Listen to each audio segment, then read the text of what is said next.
birthday, I live in a dream.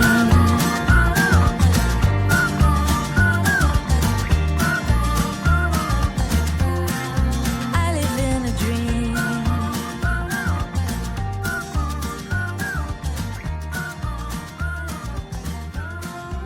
Welcome to Only Trying to Help, the podcast where we try to help you be helpful to other people. My name is Kate Watson, and folks, you might remember my guest from a couple weeks ago. Laura was with me, and we were talking about being a good party guest. We got a lot of good feedback from that episode, by the way, Laura. So, how are you doing? I am doing great, Kate. Thank you for having me back. I had so much fun with you the first time. I'm excited to be here again, and I'm really glad to hear that you got good feedback, about how to be charming and helpful enough to be invited back. One person said to me, that was the first time I've ever listened to an entire podcast, but I believe that person was you. Oh, but that was me. That doesn't count. Yeah, that was you. You were the one. You were the first piece of positive feedback. You were like, well, we're fabulous. I can't help it that we are charming and adorable, okay? But yes, I'm not, it's funny. I love that you do this and I love that your podcast is successful. Everyone I know loves podcast. I'm the only person that I know that isn't like a podcast listener.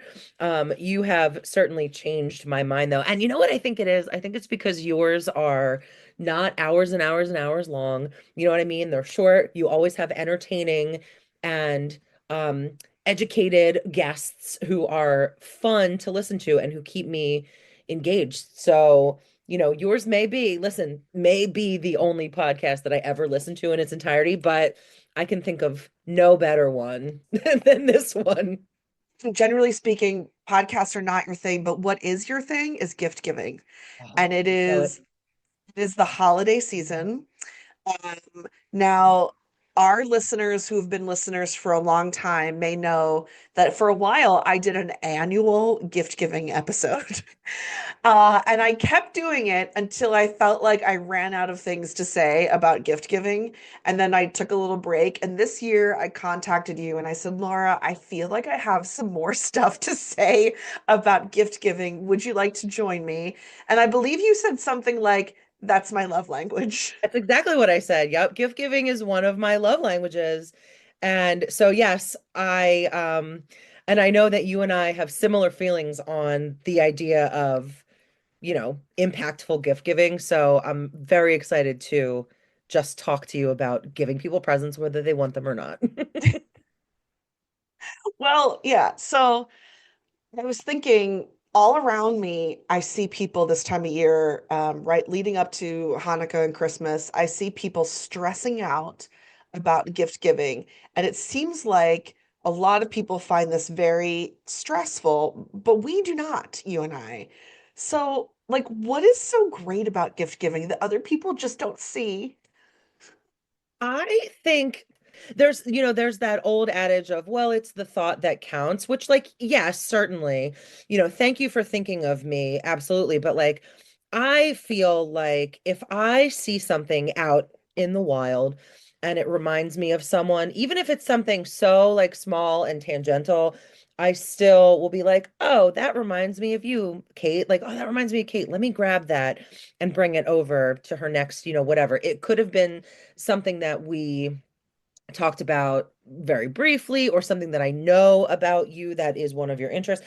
And so for me, I don't ever stress out about giving people gifts because when I am either choosing a gift or just out and happen to find something in the wild, I know that it's going to be impactful because it is something, and I think this is just like a hallmark of being a good friend, is just paying attention to the things that your friends like and are interested in.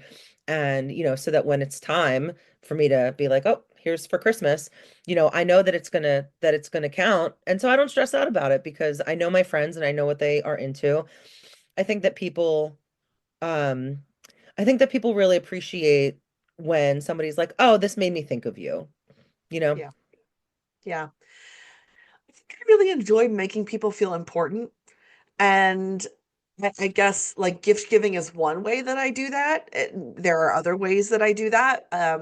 If we're sitting around a table and we're all having conversation, like I'm that person who will make full eye contact with you while you're speaking because I want you to know that what you're saying is important.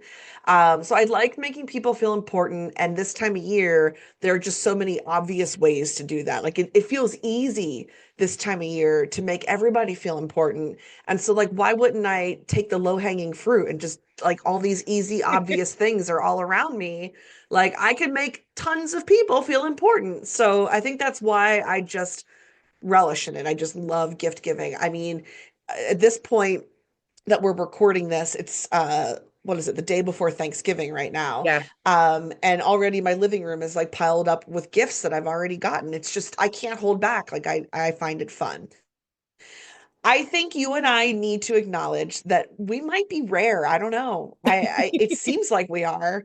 I'm gonna guess that a lot of people are listening and kind of rolling their eyes right now, thinking like it is not fun for me because they've got a long to-do list of people they need to buy for, and they don't know what to buy, and they feel like they're always missing the mark or their mind draws a blank.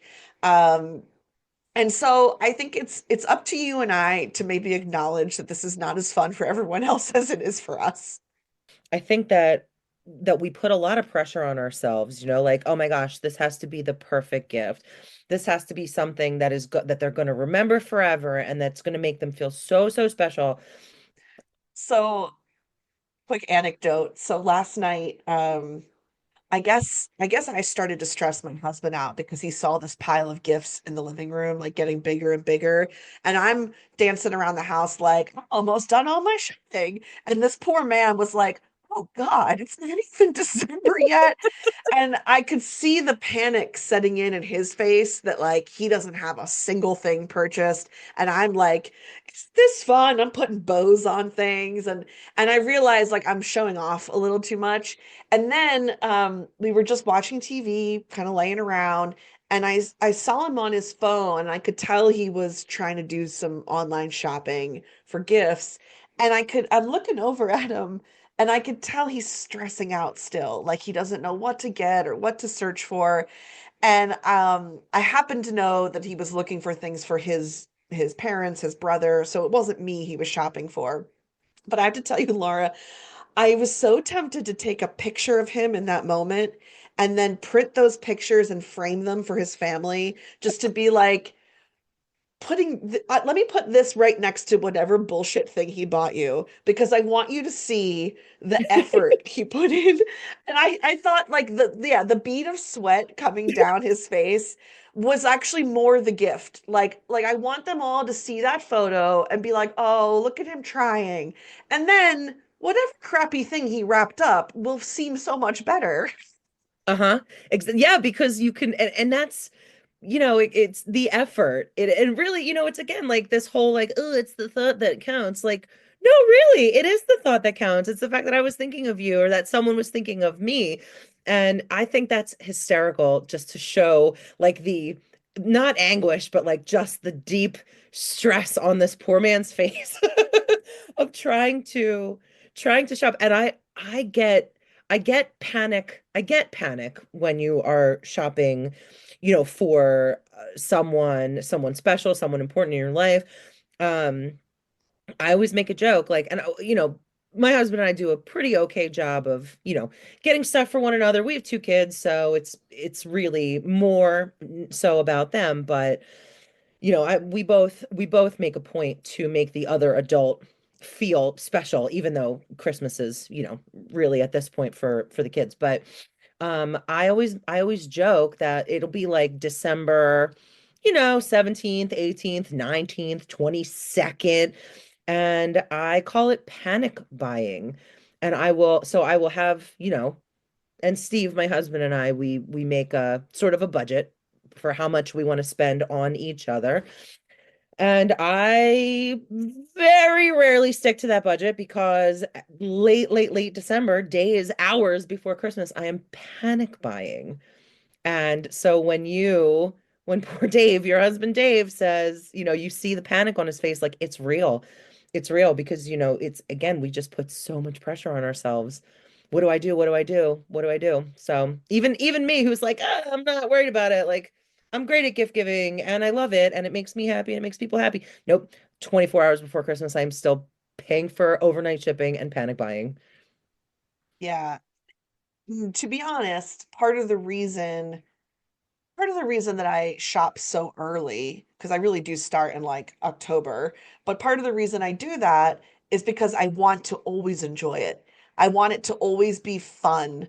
And I know that if I'm still looking at a list and it's December 20th, it will no longer be fun for me. And Uh-huh. so when, when people say like, "Oh my gosh, you're already Christmas shopping? It's not even Halloween." I say, "Yeah, but I'm protecting my joy here because this is fun and enjoyable, but it won't be December 20th." That's such a good way to put it, protecting your joy, because again, you and I feel the same way about shopping for other people. And I never really thought about that. But yes, when I am panic buying and panic paying extra for express shipping on December 21st, it becomes not fun anymore. And I'm like, why? Every year, Kate, I say to myself every year, why do I do this to myself every year? I know better. So protecting our joy, I'm gonna hold on to that thought and say, all right, start earlier and don't worry about it. When you're done, you're done. And we're gotta protect our joy. I think that's brilliant. Well, on that note, so speaking of protecting our joy, I think a really tough thing for me is because it feels like someone's robbing my joy is when someone says, "Hey, no gifts this year, please." I feel like you just stole all my joy when someone says that. Um, I used to think, well, tough. I like giving gifts and you can't stop me and get over it. Like, or I would agree and be like, sure, yeah, I won't get you a gift. And then I would just get them one anyway.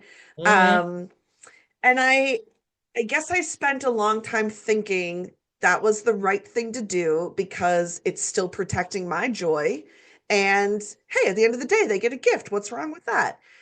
I'm starting to rethink that. And well, first, I guess I'm just wondering your thoughts on like on the tough, I want to buy you a present, so I'm buying you a present approach. That that has been my MO for years and years and years.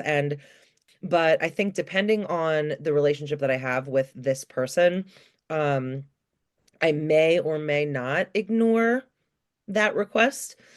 So, for example, years ago, my sister said, "Hey, can we stop giving gifts to each other for Christmas?" Now, little context here, my sister and I share a birthday, so we have never given each other birthday presents because it was weird. It was like, it's your birthday, it's my birthday. So my whole life, I've never given my sister a birthday present, and that was fine because it was my birthday. But she asked a couple years ago, "Can we stop doing Christmas presents?" And I kind of, with like a wink, said, "Oh, yeah, sure. Okay, fine." And of course, Christmas came around and I gave her a present anyway. And she was mad. Yeah. And she said, "I asked you not to do this." And that's when I was like, "Oh my God, you were serious?" Like, Yeah. Laura, I cried. I don't think she Well, knows that I cried because I kind of like did that privately, but I was so emotional because I thought we already don't do birthday gifts. Now we're not doing Christmas gifts. She's already married, so wedding gift is done, baby shower is done, bridal shower is done. And it occurred to me, will I never give my sister a gift again for the rest of my life? And it brought me to tears. Now, yeah.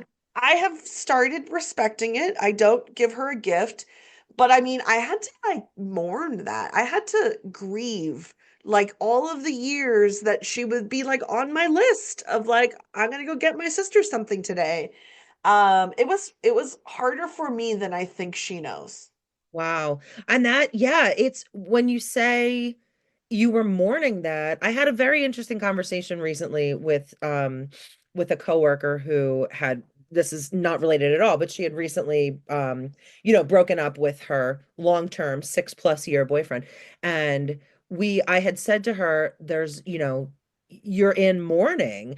And she said, well, what do you mean? He's still alive. And I said, you can mourn other stuff. You can mourn abstract things.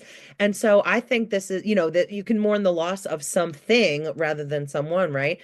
And I think that that is exactly what you were doing. You were mourning the loss of this moment that you could share with your sister.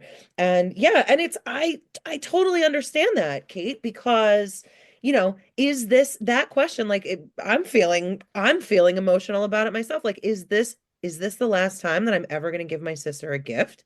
Like Hmm. all of those things. And it's like, well, maybe it is. And maybe that's something that I just have to reconcile with. It doesn't mean that we are less close. It doesn't mean that we love each other any less or that our relationship has changed. It's just this new sort of normal. And that's if it was me, I would, and I'm sure you are still reconciling with it. Yeah. Still, when I see something that I know she would love, I think, well, she'll get mad at me, so I Yeah. better not. And even then, like for a couple of years past that time, I would still see something she'd love and with like an attitude be like, well, I guess I can't get her a gift, and I would be like mad about it. And I still think I'm slowly coming around. And what happened to make me come around, and it's the reason I asked you to do this episode with me, was I was talking to another friend about holidays and gift giving. And my friend said to me, Kate, I get Sheldon Cooper level anxiety about gifts and the expectation of reciprocity. Now, folks, if you've watched The Big Bang Theory, you know how Sheldon Cooper feels about gifts. And Laura, do you know, like, Oh, have you, yes. yeah. I know very, very well. And so for anyone who maybe doesn't know, like Sheldon is this character who like if you give him a gift, he's calculating like exactly the value of that gift and how do I now, give you one back that matches exactly that value, and he'll stress about it and Oh, lie yeah. awake at night about it and have charts and spreadsheets and diagrams trying to figure out how do I give something back now, and that social convention really like terrorizes him. And so when my friend said I get Sheldon Cooper level anxiety, all of a sudden I was like, I think I get it now.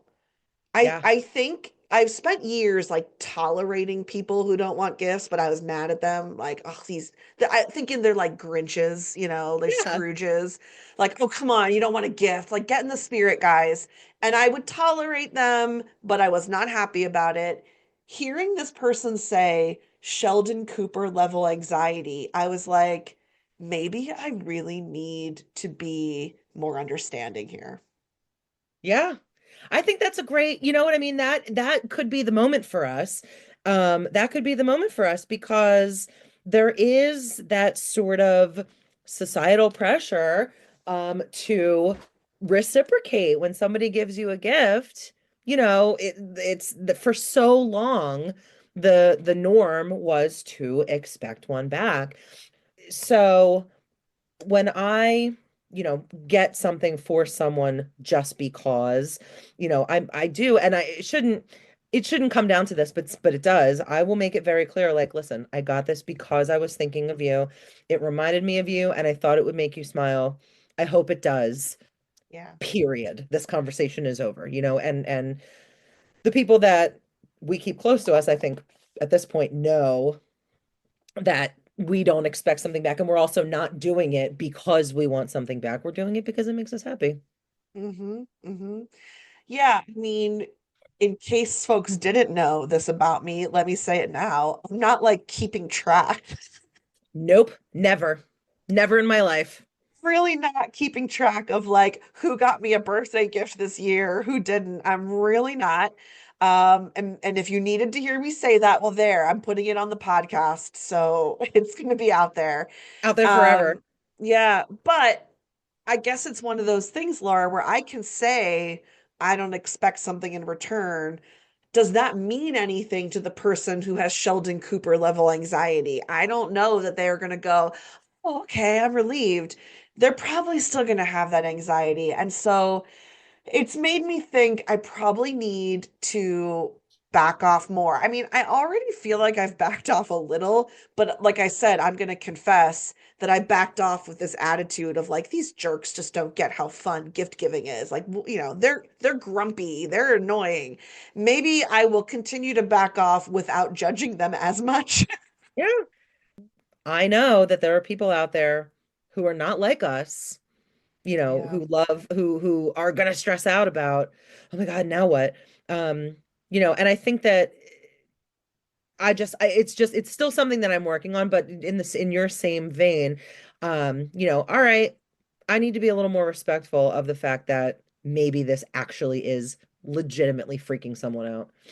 Yeah. Yeah, I think I'm coming to terms with like I guess I'm more judgmental than I thought I was because, Aren't we you all? know, yeah, well, everybody is, yeah, for sure. But when you're faced with those moments, it's kind of like a tough pill to swallow that I will, put my hands up and say, "Okay, I won't get you a gift." But deep down I'm thinking, you're ruining all my fun. Maybe I need to open my mind to like I could be ruining all their fun by giving it.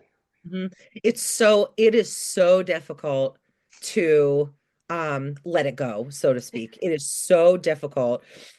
In my little like my closest girlfriends who I've all met, I met them all when I was an adult, but there's like, I don't know, 10 or 11 of us now at this point, and um we have stopped doing, traditional gift giving for one another because it just it for a lot of us, not for me, but for a lot of us, it took a lot of the fun out of it. And so we started doing, and I think this is kind of like a good alternative, like in a friend group, we started doing like a white elephant exchange, which I'm sure everyone, I know you know what that is, right? Where it's like you can steal or you can trade, right?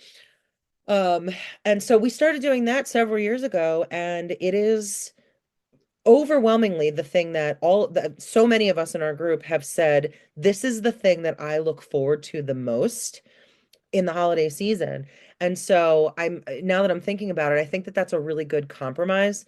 To find something, buy a gift for everyone that is like a little silly or functional or whatever. We set a nice, small-ish budget, like $40, right? You can do a lot of damage with that on Black Friday. And buy something that everyone's going to love. And if somebody picks it and they don't love it, someone else can steal it from them. So I think that's something that we do. That's a great alternative and takes a lot of the pressure off of the receiver. Laura, we started this with you saying, or one of us said that gift giving is your love language, excuse me, is your love language. And I think that's maybe another good place to go back to, which one of the tips we gave years ago on this show was give people gifts that speak their love language, not yours. So try to understand what their love language is and give something in that regard. So, if you love someone, but their love language is not gift giving, their love language might be words of affirmation. Maybe you just send them a nice card with some Mhm. lovely personalized message. Or maybe there's someone in your life whose um, love language is spending quality time. Well, again, you don't have to wrap up a present to go spend quality time with them. And so maybe the same tip applies that, like, give people gifts that reflect their love language. And it might not be an object, it might be an act of service or something like that. So just because you and I like to do the gift giving thing, there may be a way of saying to our loved ones, yeah, okay, maybe that's my love language, but I know what yours is, and I'm going to send you something in yours. Yes, I am. Again, I know our viewers can't or our listeners can't see us, but I'm agreeing with my whole body here. I read a great article recently, within the last 6 months, I would say, but it was sort of an op-ed about um love languages and what they mean. And a lot of people forget that, you and I, or person A and person B don't have the same love language. And it's the article put a very fine point on exactly what you said, Kate, is that you want to speak to their love language, right? And so for people like us, you and I, where gift giving is one of our true love languages, the other person may, in order to kind of cater to the things that bring us joy, be like, okay, I'm gonna accept a gift from this woman because I know that it's going to make her happy to give it to me. My husband, one of his are words of affirmation. It's not one of mine particularly, but I know that if he's doing something, that is a big deal for him. Maybe I don't think it's a big deal because, we have different interests, but I'm going to sit down with him and be like, hey, man, I'm super proud of you. You worked really hard on that, and I can tell that it meant a lot to you. Having me show, even a little bit of interest and say, good on you. I know that that's making you really happy. Like that makes him happy. So I'm going to keep doing it. When people say, please no gifts, what they're subtly saying is, please show your love and appreciation a different way. A different Um, way. and so I'm going to read that now when I see it on invitations that like I'm invited to a party and it says, please no gifts. I'm going to say, okay, they're asking me to show my love and appreciation a different way without an object. So I will find another way. Yep. And maybe that'll be like, oh, is that a new dress? Did you buy a new dress for your birthday party? You look amazing. Or this house looks so good. Or, hey, let me pop into the kitchen. There it is. Let me pop it. My favorite thing to talk about. Let me pop into the kitchen and wash these dishes for you, right? Because maybe, I don't know, maybe acts of service are what speaks to them. And, as much as it makes them feel good. We've talked about this just a couple weeks ago. It makes me feel good to wash dishes at your house because I'm providing a service that it's one less thing you have to deal with. So, I think that that's a great way to read it now. And I'm going to do the same, please no gifts. Okay. I'll think of something else. I'll think of a Mhm. different way to make you happy. Yeah. Another way to show that you're important. Another way. There are many ways. A gift would have just been one way. So I guess that's my evolution. I told you I'm working on one. I think that's it. I'm gonna stop being mad and just calling them all Scrooges and Grinches and grumpy people. And I'm going to try to reframe it as I've been asked to show my love and appreciation in a different way. A different way. Yeah, that's such a good it's something that I always leave, now this is the second time we've done this, and I always so far have left these conversations on these podcasts with like a new outlook on something, and so that's something that I didn't think of before, and now I'm absolutely going to think of is okay, just because I can't physically bring a tangible object doesn't mean that I am incapable of showing love in a different way. I just need to think about what that is, right? And whether it's a compliment or it's doing a dish or it's, you know, whatever, paying attention to the kids, the host's kids, it doesn't matter. We have to An extra long hug when I arrive. an extra long hug. I love a long hug, right? Just something, let me pour you a drink, whatever. Like I'm gonna work really hard. So are you. It sounds like you already are. We're gonna work really hard on figuring out what that is for each of our individual friends and do it, and everybody will be happy. I'm very wise, Laura. You are so wise. You are.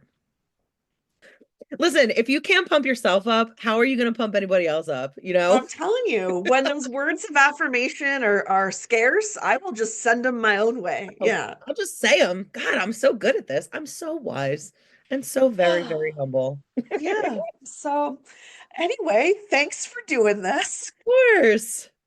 I'm sure we'll be doing it again, but probably not for this season. So thank you Okay, for right. showing up twice on this season.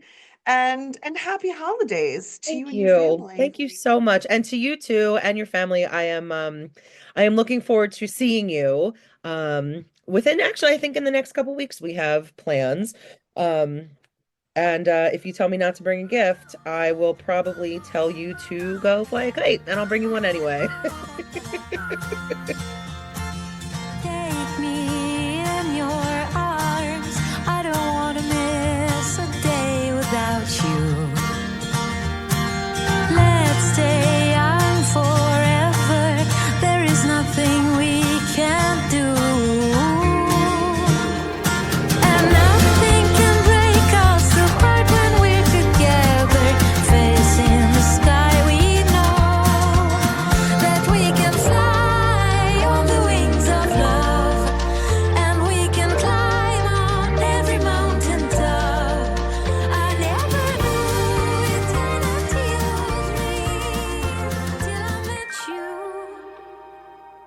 that day I live in a dream.